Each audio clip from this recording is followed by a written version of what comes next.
अस्सलाम वालेकुम स्टूडेंट्स, कैसे हैं आप सब। उम्मीद है आप सब खैरियत से होंगे। आज हम स्टार्ट करने जा रहे हैं चैप्टर नंबर 7 और ये हमारे पास है न्यूक्लियर डिटेक्टर्स। न्यूक्लियर डिटेक्टर्स हमारे पास क्या है? न्यूक्लियर डिटेक्टर्स बेसिकली हमारे पास डिवाइसेस होती हैं जो हम यूज़ करते हैं to measure the radiations emitting in result of nuclear reaction और in case of interaction with particles. अभी जैसे हमने लास्ट उसमें देखा था interaction of charge particle through matter. जब चार्ज पार्टिकल मैटर के साथ इंटरेक्ट करते हैं उसके रिजल्ट में हमारे पास कुछ रेडिएशंस प्रोड्यूस होती हैं और वो कौन सी रेडिएशंस हैं जो प्रोड्यूस होती हैं उनको मेजर करने के लिए हम न्यूक्लियर डिटेक्टर्स यूज़ करते हैं। हमारे पास डिफरेंट न्यूक्लियर डिटेक्टर्स है। हमारे पास आयोनाइजेशन चैम्बर है, प्रोपोर्शनल काउंटर है, हमारे पास विल्सन क्लाउड चैम्बर है, गीगर मिलर काउंटर है। डिफरेंट हमारे पास डिटेक्टर्स हैं, हम इनको यूज़ करेंगे और उसके बाद हम इनके प्रोसेसेस को देखेंगे किस बेस पे ये वर्क करते हैं, इनका प्रिंसिपल ऑफ वर्किंग क्या है। ठीक है, तो अगर हम एक जनरल प्रिस्क्रिप्शन इसके बनाए तो हमारे पास क्या होता है? हमारे पास एक गैस कंटेनर होता है, सिलेंडर हम कह सकते हैं, जिसमें हमारे पास गैस फिल की हुई होती है। ठीक है, ये हमारे पास एक गैस कंटेनर है, इसके अंदर हमारे पास गैस फिल्ड है। इसमें हम क्या करते हैं,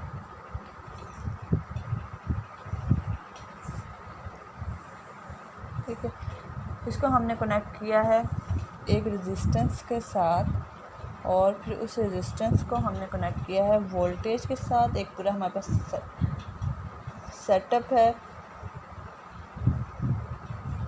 ठीक है, और इसको हमने किया इसके साथ। ठीक है, ये हमारे पास क्या है? ये हमारे पास कैथोड है और ये हमारे पास क्या है? एनोड। ठीक है, ये बेसिकली हमारे पास एक मेटालिक सिलेंडर है और इसके साथ फर्दर हमारे पास कनेक्टेड होता है इलेक्ट्रॉनिक ऑपरेटर्स, जिसे हम कह सकते हैं एम्पलीफायर और पल्स काउंटर। ठीक है, ये हमारे पास टंगस्टन की बनी हुई मेटालिक वायर है, tungsten metallic wire made of tungsten. और ये हमारे पास क्या है? ये इंसुलेटिंग प्लग हमने लगाए हुए हैं ताकि ये आपस में इंटरेक्ट ना कर सकें। इंसुलेटिंग, ये इस वॉल के साथ ना कर सकें। ठीक है, इंसुलेटिंग प्लग। ठीक है,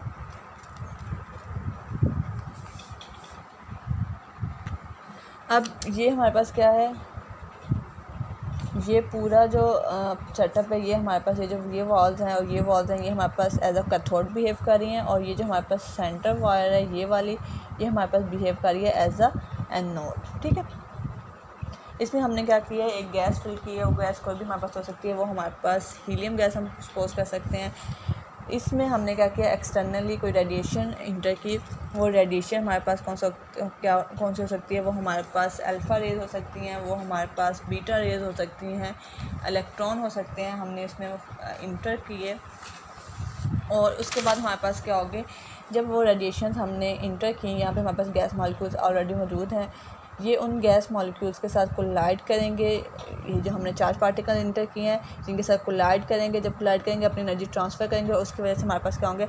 इलेक्ट्रॉन्स नॉक आउट हो जाएंगे। मतलब ये जो हमारे पास न्यूट्रल एटम थे ये हमारे पास सेपरेट हो जाएंगे इलेक्ट्रॉन और पॉजिटिव और नेगेटिव आइंस में। ठीक है, अब जब ये पॉजिटिव और नेगेटिव आइंस में सेपरेट हो गए हैं तो यहाँ पर हमने क्या किया? वोल्टेज अप्लाई की हुई है और उसकी वजह से ये वायर क्या बिहेव कर रही है? एज अ एनोड और ये जो है वॉल्स ये बिहेव कर रही है एज अ कैथोड। ठीक है, तो अब क्या होंगे? इलेक्ट्रॉन्स क्या होंगे? वो इन वॉल्स के साथ कलेक्ट होना शुरू हो जाएंगे और जो हमारे पास पॉजिटिव आयंस हैं वो हमारे पास इस एनोड के साथ। ठीक है,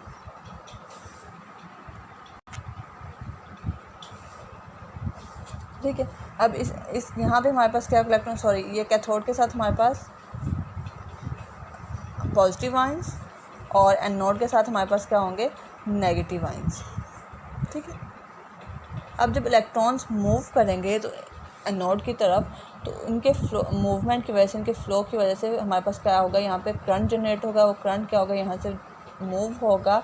यहाँ पे हमारे पास क्या है? रेजिस्टेंस लगी हुई है और यहाँ पे हमारे पास क्या है? ये इलेक्ट्रॉनिक ऑपरेटर्स है। ये जब यहाँ पे ये करंट जनरेट होगा, उस करंट की जनरेशन की वजह से हमारे पास ये जो पल्स है उसको हम मेजर करेंगे। वो जो पल्स है वो कितनी इंटेंसिटी की है और उसकी इंटेंसिटी को देखते हुए जितनी उसकी एनर्जी है उस एनर्जी की बेस पे हम डिफ़ाइन करते हैं कि जो हम लोगों ने रेडिएशन इसमें इंटर की थी वो हमारे पास कौन सी थी। वो हमारे पास इलेक्ट्रॉन था कोई, वो हमारे पास अल्फ़ा पार्टिकल्स थे, या फिर वो हमारे पास बीटा पार्टिकल्स थे, या कोई हायर डिग्री के थे। ठीक है, अब ये हमारे पास सारा उसका प्रोसेस है। सेटअप में हमारे पास क्या है, हमारे पास एक सिलेंडर है, मेटालिक सिलेंडर है, उसमें हमने क्या किया हुआ है, इसके साथ हमने क्या किया, वोल्टेज के साथ कनेक्ट किया हुआ है और एक रेजिस्टेंस लगाई हुई है। ठीक है, और उसके साथ हमने क्या किया, इलेक्ट्रॉनिक सेटअप जनरेट किया हुआ है।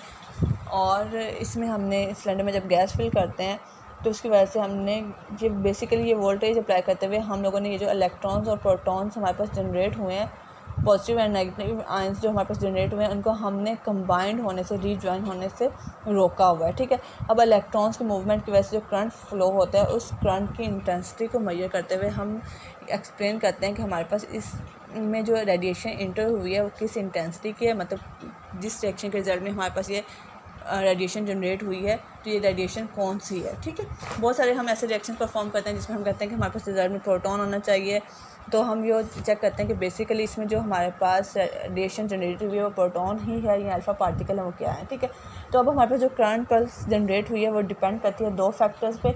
एक तो वो डिपेंड करती है एनर्जी पे, इंसिडेंट रे की एनर्जी पे। ठीक है, depends upon energy of incident particle,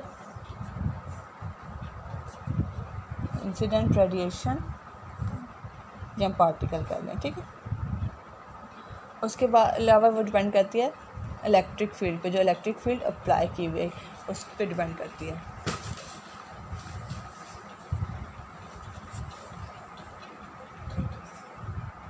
अगर हम 1 मेगा इलेक्ट्रॉन वोल्ट एनर्जी की रेडिएशन इसमें जनरेट करवाते हैं तो उस केस में जो आयंस जनरेट होंगे वो हमारे पास अबाउट 3104 आयंस जनरेट होंगे। ठीक है, और जो हमारे पास वोल्टेज है ये एक्सप्लेन करती है स्पीड को कि किस स्पीड पे आयंस मूव करेंगे। ठीक है, तो ये हमारे पास प्रोसेस है उसका। एक तो ये सेटअप था, फिर उसके बाद हमारे पास क्या है, ये हमारे पास ऑपरेशन उसका वर्किंग प्रोसेस है, ये किस बेस पे वर्क करती है। और अगर हम इसके प्रिंसिपल की बात करें तो प्रिंसिपल हमारे पास क्या है कि जब कोई भी आयंस या चार्ज पार्टिकल इंटरेक्ट करता है गैस मॉलिक्यूल्स के साथ तो वो क्या करता है, वो इन गैस मॉलिक्यूल्स में से इलेक्ट्रॉन्स को इवॉल्व करवा देता है या फिर इंटर। तो उस बेस में हमारे पास क्या होता है, करंट पल्स जनरेट होती है और उस करंट पल्स की इंटेंसिटी को हम मेजर करते हैं। तो करंट पल्स जो जनरेट हो रही है वो बेसिकली डिपेंड्स कर रही है एनर्जी पे और secondly number of ions generation पे। ठीक है, अब इसके जो एडवांटेजेस हैं वो हमारे पास क्या है, इसके एडवांटेजेस हमारे पास ये हैं, ये अल्फ़ा पार्टिकल्स को जनरेट करने के लिए आयनाइजेशन चैम्बर की हम बेसिकली बात कर रहे हैं। तो आयनाइजेशन चैम्बर जो है ये हमारे पास यूज़फुल है फॉर डिटेक्टिंग अल्फ़ा पार्टिकल्स। उसके अलावा ये रेडिएशन मॉनिटर में यूज़ होता है। उसके अलावा energy measurement of entering particle के लिए यूज़ हो रहा है, जैसे मैंने बताया। उसके अलावा ये बहुत इजी है कंस्ट्रक्शन में और लो कॉस्ट है। तो ये इसके एडवांटेजेस हैं। डिसएडवांटेजेस ये हैं कि अगर हम ये तो हमारे पास स्मॉल लेवल पे, अगर हम हाई लेवल पे इस पर करना चाहें तो इस पर कॉस्ट बहुत आती है और हाई इलेक्ट्रिक फील्ड हमें चाहिए होती है। इसके अलावा अबाउट 100 वोल्टेज हम प्रोवाइड करते हैं, तो जो हमारे पास स्पीड होती है वो 1 मीटर पर सेकंड होती है। तो इसके लिए हमें क्या चाहिए होती है, हाई वोल्टेज चाहिए होती है। उसके अलावा ये गैमा रेज़ को और बीटा रेज़ को डिटेक्ट नहीं करता और इसके जो एम्पलीट्यूड, जो सिग्नल जनरेट होता है उसकी एम्पलीट्यूड क्या होती है, वो बहुत स्मॉल होती है। ठीक है,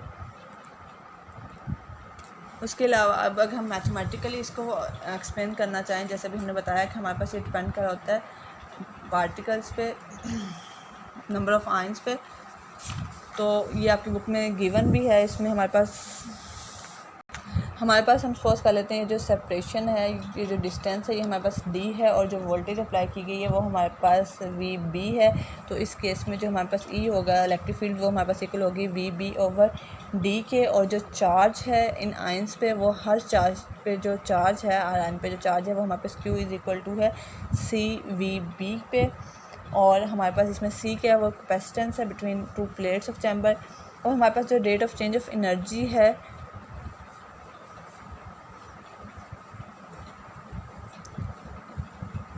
वो हमारे पास इसकी इक्वल है, rate of change of energy हमारे पास इक्वल है dW/dt डी टी के, ये हमारे पास इक्वल होता है एफ डॉट वी के, ठीक है, rate of change of energy. अब एफ हमारे पास किसके इक्वल है, एफ हमारे पास है क्यू इंटू ई के, क्यू ई के इक्वल होता है। उसके बाद क्यू हमारे पास क्या है, क्यू हमारे पास चार्ज है और ये किस पे डिपेंड कर रहा है, number of ions multiply by there charge, ठीक है। और ई का हमने पहले बताया कि हमारे पास किसके इक्वल है, वी बी ओवर डी के इक्वल है, ठीक है। अब इसको हम पुट कर देंगे एफ़ की जगह, तो ये हमारे पास क्या हो जाएगा, F is equal to N E V B over D, ठीक है। अब इसको जब हम इस इक्वेशन में पुट करेंगे तो ये हमारे पास क्या हो जाएगा, D W over D T is equal to N naught E V B over D into ये हमारे पास ड्रिफ्ट वेलोसिटी है, ठीक है। अब हम इस डी डब्ल्यू और डी टी को पहले कैलकुलेट करेंगे।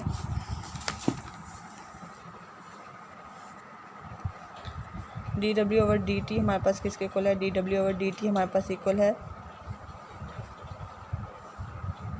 बेसिकली हम डब्ल्यू ये हमारे पास इक्वल है हाफ सी वी स्क्वायर के, ठीक है। इसका डेरिवेटिव ले लेंगे तो ये हमारे पास क्या आ जाएगा, 1/2 C V into D V over D T. इसका हमने डेरिवेशन ले लिया और ये हमारे पास आ गया C V D V over D T के, ठीक है। अब इसको हम वापस पुट कर देंगे इक्वेशन में, D W over D T की वैल्यू ये हमारे पास हो जाएगी C V D V over D T is equal to N naught E over D into V B V D, ठीक है। ये हमारे पास, अब हम कहते हैं कि हमारे पास ये जो v है ये भी हमारे पास इक्वल है वी बी के, तो ये हमारे पास क्या आ जाएगा, C V B D V over D T is equal to N naught E V B V D over D, ठीक है।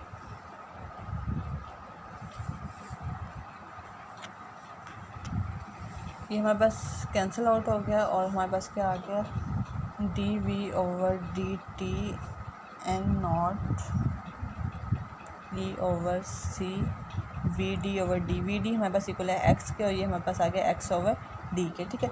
अब ये चीज़ हमारे पास इक्वल है change in voltage for electron, electron के लिए जो चेंज इन वोल्टेज है वो हमारे पास है N naught E over C X over D के, ठीक है। और हम अगर आयंस की बात करें तो आयंस के लिए हमारे पास जो चेंज इन वोल्टेज है वो हमारे पास है N naught E over C into D minus X over D के, ठीक है। ये हमारे पास आयंस के लिए है और जो टोटल चेंज इन वोल्टेज होगा वो हमारे पास किसके इक्वल होगा, वो आयंस और इलेक्ट्रॉन्स के दोनों के सम के इक्वल होगा। इन दोनों का सम लेंगे, इन दोनों का, और ये हमारे पास क्या होगा, ये हमारे पास इक्वल आ जाएगा N naught over E, N naught E over C हमारे पास क्या होगा, कॉमन आ जाएगा और बाकी हमारे पास क्या होगा, एक्स माइनस डी, ठीक है। ये हमारे पास इसके इक्वल आ जाएगा, x plus D minus x, ये कैंसिल आउट हो जाएगा, डी इसके साथ कैंसिल आउट हो जाएगा और ये हमारे पास आ जाएगा N naught E over C. तो ये हमारे पास क्या है, वोल्टेज है due to formation of ions in the chamber, ठीक है। अगर हमने वोल्टेज कैलकुलेट करनी हो तो हम इस फार्मूले के थ्रू कैलकुलेट कर सकते हैं कि कितनी वोल्टेज पे आयंस जनरेट हुए हैं, ठीक है। उम्मीद आपको क्लियर हो गया होगा। कोई क्वेश्चन हुआ तो आप पूछ सकते हैं। अल्लाह हाफिज़।